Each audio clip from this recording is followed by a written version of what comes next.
This is a talk that is related to things I've been doing for a while. I have 139 slides, and I'm going to get through them in 30 minutes. So you can do the math. So first, a little word from my sponsor. I work for this company called Pivotal, and Pivotal has a mission to transform how the world builds software. They also pay for me to travel around and give talks like this. But I have a mission, and my personal mission is to transform how the world operates software. And as part of that story, as it was already mentioned, I've been part of organizing DevOpsDays from the very beginning. And I'm part of the core group of organizers that kind of keep DevOpsDays organized all over the world, although I probably don't contribute as much as some other people do at this point. I'm in the list and I do this. But I also did a lot of work that is related to this topic around automation, system automation, and cloud computing. So I've been working on some sort of system automation project, mostly open source projects, since about 2004. So people know me from being a co-founder of Puppet, which is a tool for automating systems. And then I did a lot of work early on OpenStack, this company that I was a VP of engineering for. There was an early OpenStack company, got bought by EMC, and then I've been working on Cloud Foundry for about 5 years, and more I've been focused on Kubernetes lately. And there's a bunch of other things along the way. I at least want to mention Velocity, because I think Velocity is sort of really the first DevOps conference in a way. I'm going to talk about that momentarily, and then I wrote a book about web operations for O'Reilly, who also sponsors Pivotal, that Velocity conference. So I have a name in Arabic. So my name in Arabic is Mu'min. And I also have a name in Chinese, which is a story I'll tell you later. But this is, my children actually have Arabic names, and they have this name from me, and also Shafer. It's very complicated. So this slide, very important slide, this is my Twitter handle. And I'm fond of saying that I'm usually going to respond faster to Twitter than I am to email, which is true. But what you need to do is send me a Twitter DM. I'll see Twitter DMs faster than mentions, because I get like too many mentions sometimes. So if you really want my attention, send me a Twitter DM. And then also, very important, I come in different configurations of hair and beard. So you might see me at another time. I'll look different. And then I also wanted to just throw this in there, because people say it's hot in Egypt, but where I live, it's actually hotter. And these cactuses are about 10 meters tall. So if you want to come visit me where it's really hot, it's like much hotter. Anyway, here's me with more hair and beard. Just so next time you see me, you'll know it's the same monster, same guy. All right, so let's talk about the past. So has anyone ever seen these things? They're like right over there? Yeah. So there's these other things. There's these beliefs that people had that came from the past that may or may not be what we believe now, or what will help us do what we need to do now. And I'm not going to, I don't really want to talk about the past, but there's definitely things. There's work that got done. People got careers. People got certified on these things. They existed, right? But there's this new way. So this is actually slides from a Velocity talk. And it was mentioned earlier, a moment ago, about how many deploys people do per day. The last time that someone said on stage how much Amazon does per day, it's about once per second, right? So, but in 2009, at Velocity conference, my friend John Allspaw and Paul Hammond gave this talk about dev and ops cooperating at Flickr, and the title was 10 deploys per day. And that just blew people's mind at the time. Although, inside of Facebook and Amazon and the rest of it, they were doing different things. But this is a very public display of what I'll call DevOps. And I also think it's interesting to note this is before, they're doing these practices before there's a word. Like, there's no word DevOps yet. They're just doing it because they wanted to make their service good. They wanted to make whatever valuable things for their business and their customers. So this is me in 2009 in the audience of that talk, tweeting about about what they were saying, and I tagged it with this DevOps, because they had Dev and Ops in their slides. So this is just one example. Don't say no. Don't just say no. You aren't respecting other people's problems. And I tagged it DevOps. And I had a bunch of these tweets from this talk. I tagged them all DevOps. And at the same time, this story some people tell, which is almost mostly true, about me meeting Patrick at a conference. And Patrick was reading these, and we had already started planning. We wanted to have a conference for people to get together and talk about what we were referring to as agile infrastructure, bringing agile practices to infrastructure. And from this stream of tweets of velocity, we get the name DevOps. And the DevOpsDays that now became a thing, and that's why we're here today. This is a nice picture of me and Patrick. So this is the most important DevOps stuff. This is what I really believe. I'm going to keep coming back to this notion of belief, right? Movement. So this is the most important stuff. When we talk about collaboration, it's all about communicating. So learn how to read, learn how to write, learn how to speak, and then last but not least, follow the little idea on Twitter. Very important. And I'm not sure you have this, but you do now. So TLDR, if you're not familiar with this, this is internet lingo for it's too long, I didn't read it. TLDR, did not read. So the best way to improve development is to improve operations. The best way to improve operations is to improve development. Super simple, right? But why? Why does this matter? Why? Who cares? Who cares? Why does it matter? One word, software, right? And then I'm going to try to come back to this digital transformation thing a little bit. So what is software and why does it matter? Well, TLDR, you're going to be building a software company or losing to someone who is. Like that is writing on the wall. That's clear as anything could be. TLDR, this is the buzzwords of 2018, you are continuously DevOpsing microservices or losing to someone who is. And then I just want to make a quick aside that these buzzwords that everyone keeps saying, continuous delivery, DevOps, microservices in particular, are really actually one thing. You can't actually separate them. You can't actually accomplish them without really doing all of them to do them very well. So these are all one thing. You know the metaphor of the blind touching the elephant? You have this, right? So I'm going to call this cloud native. Just like one big bucket of culture and tools. It's like the new way to do things. It's the dominant paradigm for how the web was built. We're going to call it cloud native. These are just words. Just words. Words don't really matter because no one set out to do DevOps. Like John Allspaw and Paul Hammond, all the SREs at Google, Facebook, Amazon, they didn't have words. They didn't say, oh, we're going to continuously deliver. These were just natural consequences. It was Darwinian evolution. This is what you had to do to survive. So don't fixate on the words. Focus on the outcome. Focus on the capabilities. And to that, the last TLDR is you're building a learning organization or you're going to lose to someone who is. So learning is the most important thing. Learning is the only sustainable advantage.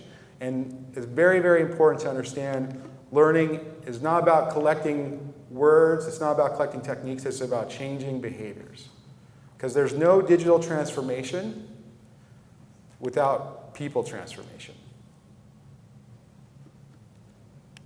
And this goes back to this notion that software is eating the world, or you're going to build a software company or lose to someone else. Software is optimizing everything about human performance and experience. And everything that can be optimized by software will be. We're watching that happen. In some cases, we're making that happen. We're part of making that happen.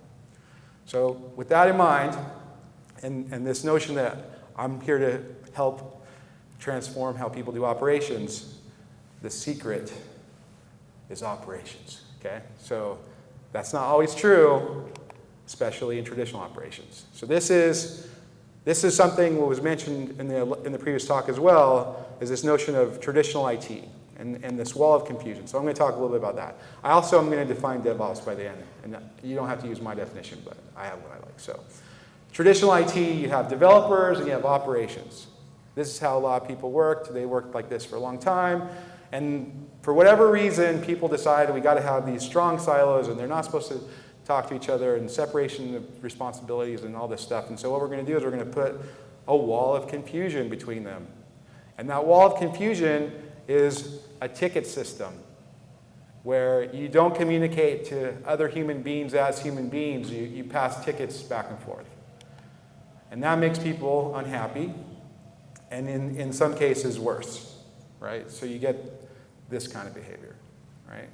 Does anyone work here?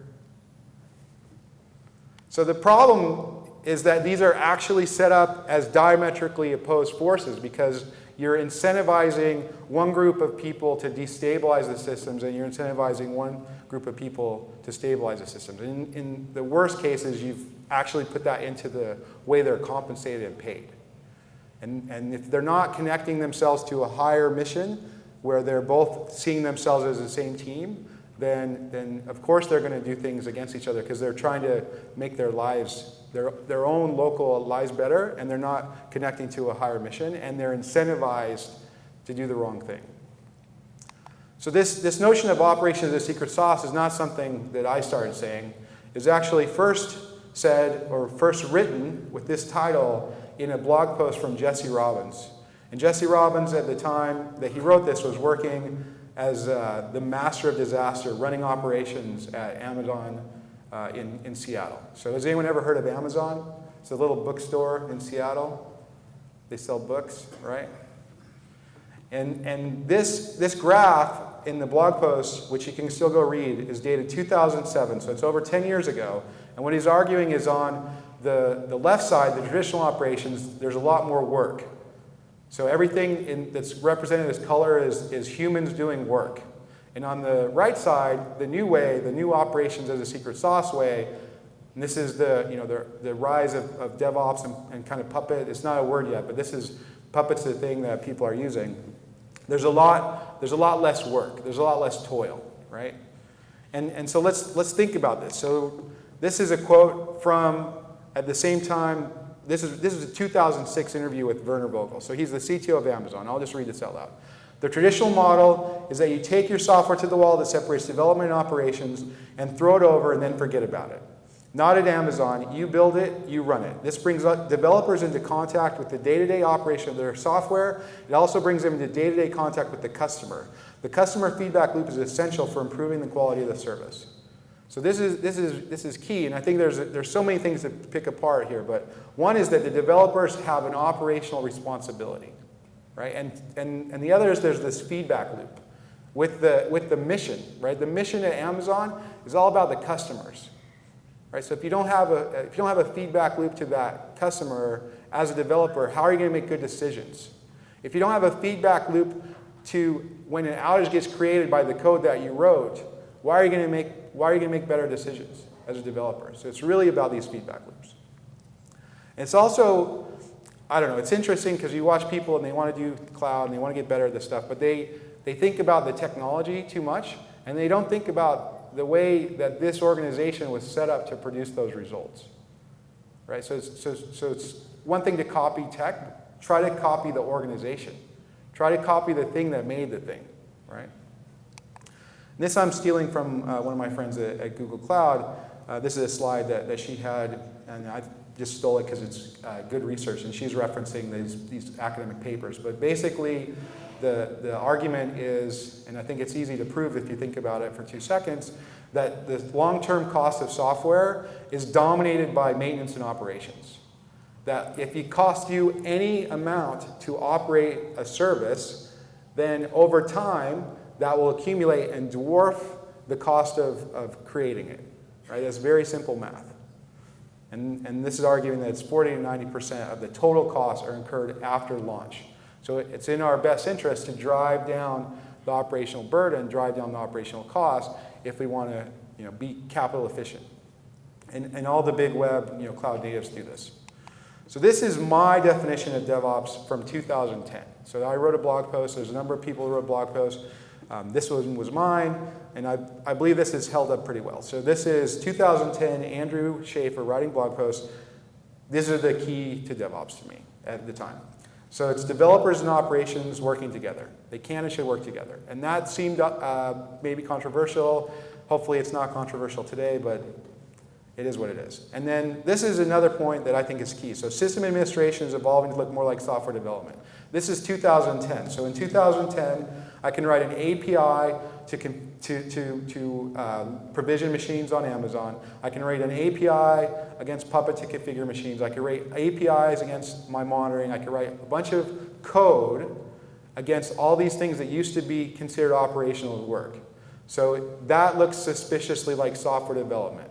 And I can take all of the tricks and all the tools that I've used to develop software, and I can start to apply it to my system administration. And then last but not least, and I think this is actually the most important, and it's also why I'm willing to get on a series of aircrafts and spend 24 hours traveling to get to Cairo, is that this is a global community of practice. And the things that I can solve because I'm connected to other people that have solved similar problems before is a force multiplier that I don't have if I'm just trying to solve it with myself. Right? I'm a pretty smart person, but I have friends who are smarter or have seen different things, and so my ability and our ability to connect to each other and help each other solve problems makes us all better. And that's more important to me than whatever tools. And then along the way, my other friends, Damon Edwards and John Willis, they started having these 5 points, or they came up with this list of things. And originally it was 4, didn't have lean, but I like adding lean, and I'll tell you why in a minute. But it's basically what I call the elements of DevOps. So culture, automation, lean, metrics, and sharing. And people started saying that. This started around 2010 as well. So culture, automation, lean, metrics, and sharing. That sounds really great, right? It sounds like pandas vomiting rainbows. Amazing. Who doesn't want that? And to try to make it more culturally relevant, I made a camel. So it's like this wonderful creature, right? So what does that mean? And what does it mean? What am I supposed to do? So what am I supposed to do? How are these things anything at all? So this is my attempt to try to make culture a thing that you can think about in terms of better and worse, and maybe take it and make actions. So culture, people say all these things about culture. This is a very famous American management consultant. Culture eats strategy for breakfast. I still don't know what to do. Like, that doesn't help me. What does culture eat for lunch and dinner? I don't know. But this is more interesting. So this is the Western topology of culture. This is a sociologist, unconnected to software, unconnected to computers, talking about cultures in terms of better and worse, right? So on the left side, you have what he considers worse. He thinks it's worse because he called it pathological. That's a clue. And then on the right, you have generative. So just to kind of make it a thing that we could talk about, on one side you have low cooperation, on the other side you have high cooperation. On one side, you have messengers shot. That means if someone brings news that people don't like to hear, you just kill them, right? That'll solve it. That'll solve the problem. In pathological organizations, no one's held accountable. They're not responsible for what they signed up to do. And there's no real sharing of the risk, right? And in more, what we'll call, we already use the term high-performing teams, people are encouraged to bridge, which means to communicate between the different parts of the organization. And when there's a failure in a high-performing organization, that means that we figure out why. Why happened? Where if you're in a pathological organization, if there's a failure, that means that you kill the scapegoat, right? Like, you blame someone and make it their fault and then sacrifice them. So moving from there, one thing that will help, and we already talked a bit about this in response to the Dev and Ops incentives, is try to align everyone to a higher mission, right? So we're not here to be developers. We're not here to be operations. We're here to build a thing that serves the customer, that serves whatever the organization. And another thing that I think is key watching the cloud natives is there's a mental mindset that switches from IT and software being a cost center to IT being a strategic advantage, a strategic competitive advantage. And if you look at the way the Googles and the Facebooks and the Amazons are investing in their IT capabilities, then you can see that mindset, right? They're not managing IT with their CFO, they're managing IT with their top level.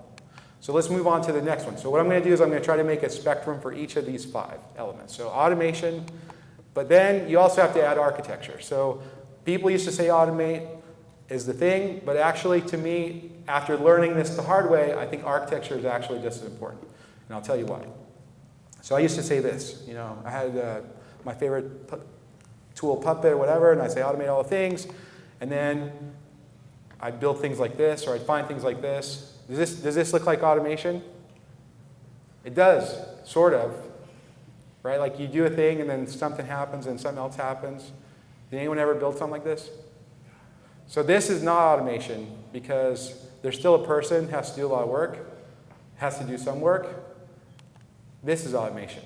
You need robots to do all the work, right? So, but that's still a bad architecture. And how you automate and why you automate and what you automate is important that you do. And if you don't revisit those architectures when you try to do these automation projects, then you don't get as much operational benefit.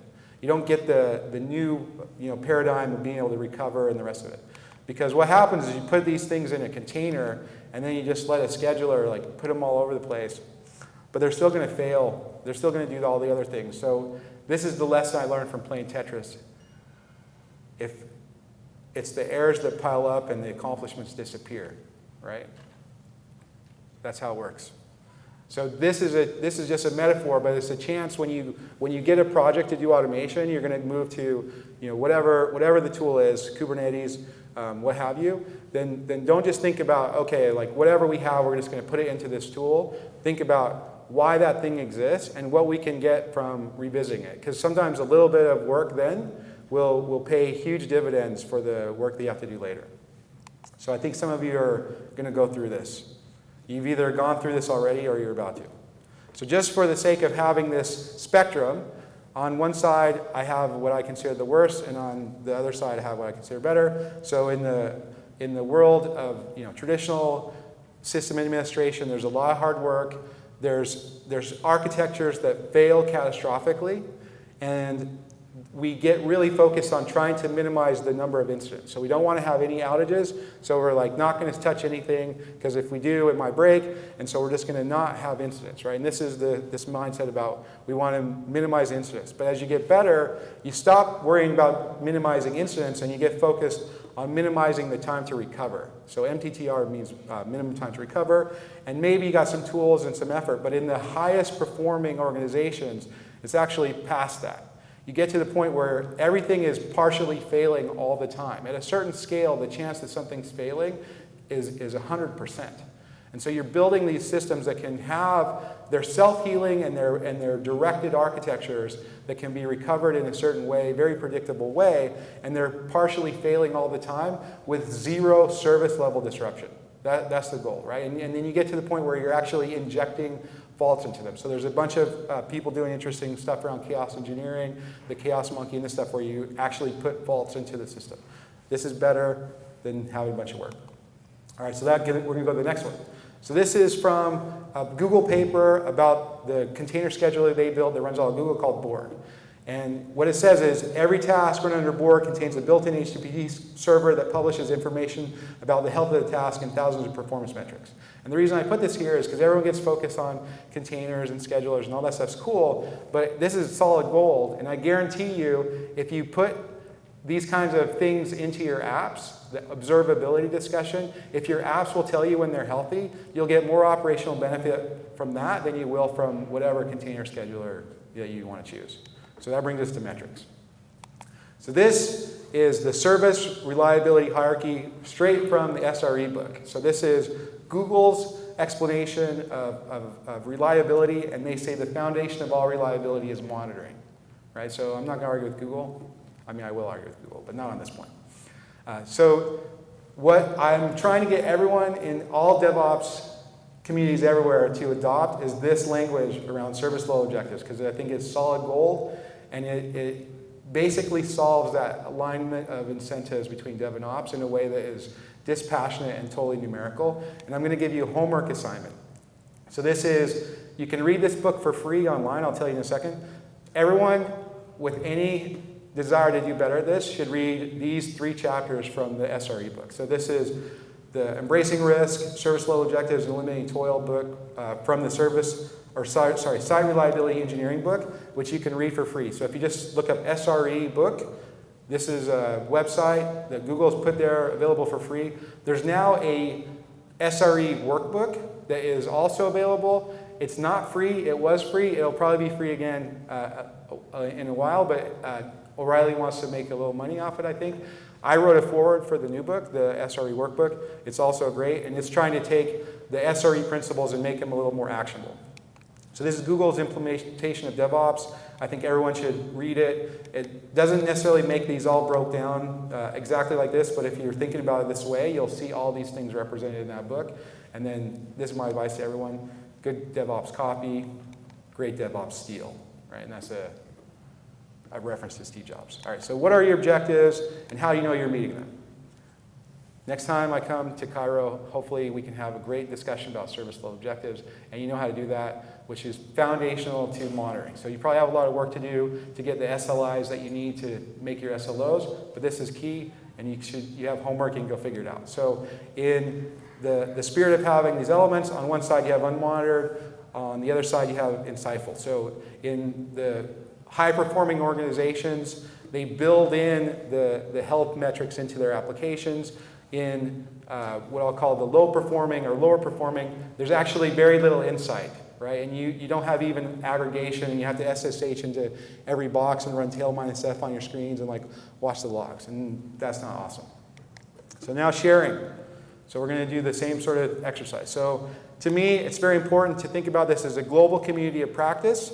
And then inside of the organization, so there's the community in the large and there's the communities in the small. So inside of your organization, you have communities of practice, communities of excellence inside of your organization. So you have some idea what it means to be a developer and some idea what it means to be an operator. And then there's that little wall of confusion. And so there's a little problem that I think people keep repeating, which I hope they'll stop repeating, which is we're not going to change anything, but we're going to make a new silo and put it in the middle of the old silos.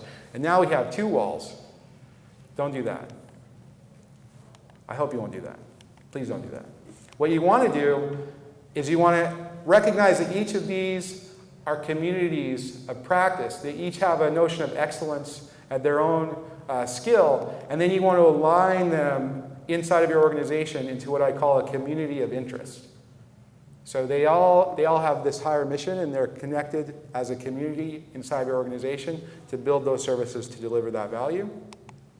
And now I've made this spectrum for this as well. So this is, on one side, you have everything's hidden, it's very strong silos, everything is a secret. As you get to the more high-performing organizations, you see much more cultivated information. So it's one thing to have information, put it on the wiki, now it's searchable, but that's actually where information goes to die. And if you have too much information, you can't make good decisions either. So in the highest performing organizations I see, people are cultivating the information, sharing it personally, so that people can make good decisions. And then understand that you as a person in your organization can solve things because you're smart, but you will solve more things if you're connecting to the global community and taking advantage of all of us. And then last but not least, lean. So if you're actually a student of lean, you'll realize that lean already talks about all this stuff. It talks about culture, it talks about metrics, it talks about all this.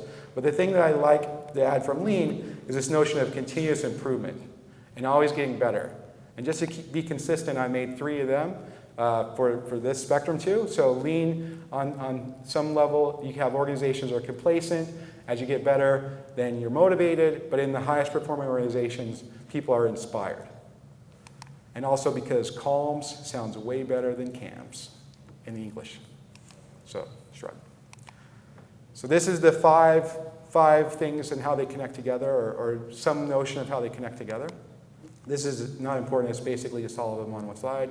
But then you got to think about how they mix together, right? Because it's not enough to just have them, but how do they mix together? So the elements mix in different ways. So cultures can be pathological, but they can be fully automated. And automation can be unmonitored. And metrics can exist, but no one can get to them. Or cultures could be generative, but they're buried under their toil. And they're not getting the most out of their great ideas. And then last but not least, you could be good enough today, but is that good enough tomorrow? And so you could be stagnating, and if you don't have that notion of Kaizen, you probably lose tomorrow. So that sounds awesome, right? Oh, Pan is vomiting rainbows for our friend the camel. So everyone wants this, right? Everyone wants the DevOps. Actually, they don't. Here's what they really want. They want scalability, availability, reliability, operability, usability, observability, all for free, without changing anything. Without changing anything. Without changing anything. Without changing anything. Because what turns out is, as you go through this adoption curve, you got to understand where you are. And what happens inevitably, this is straight from institutionalization theory, is that in the early phases, people are actually looking for an advantage. But as you come into the middle and you start seeking legitimacy, you actually don't get an advantage. You just start saying the words. And you just sort of do the rituals, but you don't get the advantage because you don't really change your behaviors. Because you're trying to be legitimate and you're not trying to win. So, okay, but we have to change. Can you tell us exactly what to do? This is everything I get all over the world. People are like, tell us exactly what to do. I cannot tell you what to do. No. No one can tell you exactly what to do because no one has your context. No one has to fight your battles. I can tell you what I've seen.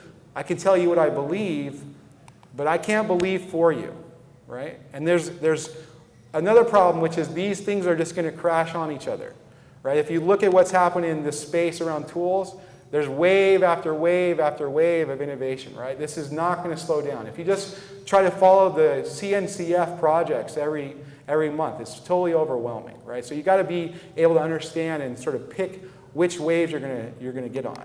And this is I often have pictures of this tsunami crushing boats. It's a very classic Japanese painting. I tried to find one that was cultural. So this is the lighthouse at Alexandria, and these are boats that may or may not survive this wave that's going to crash on them. So the waves are not going to stop. But what you hope you could do, what you want to be able to do is get on those waves, pick your waves, and surf them, right?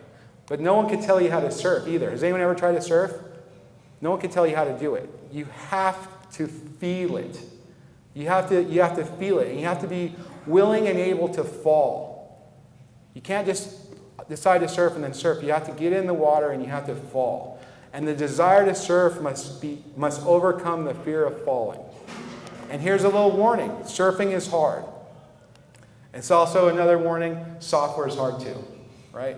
Software was always hard. So people say all this stuff about DevOps and like the golden age, and we already talked about pandas and rainbow camels, but this is what it felt like to me. This is what it felt like. It was mud and it was blood. It was work. It was hard work. This is actually a picture of me trying to manage OpenStack, 2010. So the fear or the desire to make software must overcome the fear of failing with software. So this is my definition of DevOps.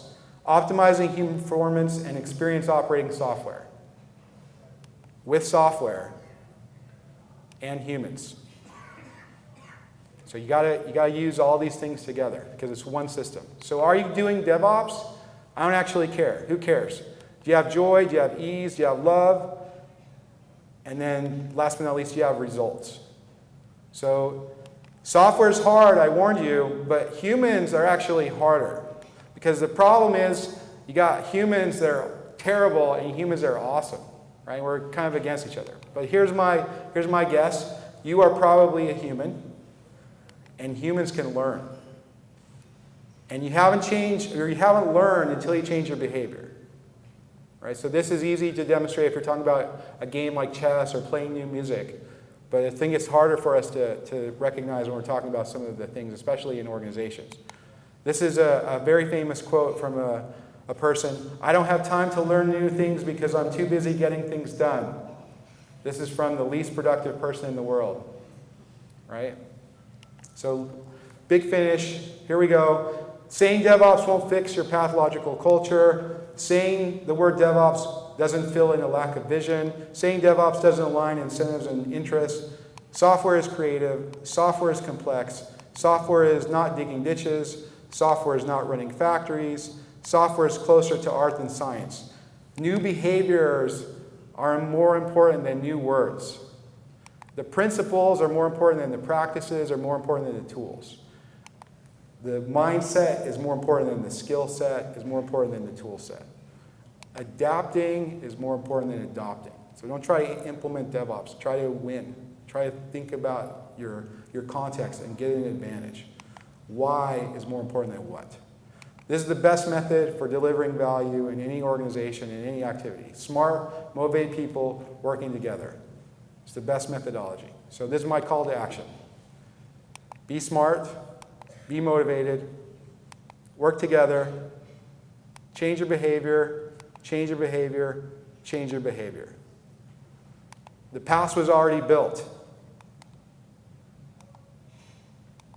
We're building the future. Shukran jazeelan.